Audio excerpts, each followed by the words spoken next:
महाज्योतीला 1000 कोटींचा निधी द्या. भाजप आमदार परिणय फुकेंची विधान परिषदेत मागणी. सारथी, बार्टी आणि टार्टीच्या धर्तीवर पुरेसा निधी देण्याची फुकेंची मागणी. पुण्याच्या भोर तालुक्यामध्ये ठाकरेंच्या शिवसेनेला मोठा धक्का. तालुका प्रमुखासह अनेक पदाधिकारी आणि कार्यकर्त्यांचा भाजपात प्रवेश.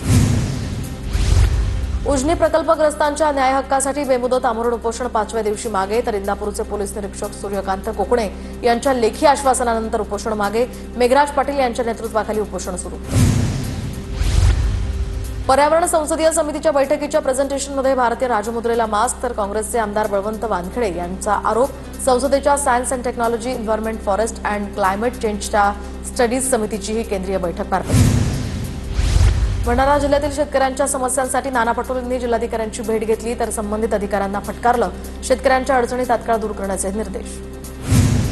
मुंबईतील 4 ठिकाणी ईडीचे छापे. एका बेकायदेशीर ट्रेडिंग आणि बेटिंग रॅकेटचं या प्रकरणात उघडकीस. तर 3.3 कोटी रुपयांची बेहिशेबी रोख रक्कम, आलिशान घड्याळं, दागिने, परकीय चलन आणि हायएंड वाहन जप्त. जळगावच्या अंबळनेर तालुक्यातल्या सागर पाटील हा 6 महिन्यांसाठी जिल्ह्यातनं हद्दपार. उपविभागीय अधिकारी नितीन कुमार मुंडावरे यांची कारवाई. तर सागरवर गोळीबार, दरोडा, लुटमारीचे अनेक गुन्हे दाखल.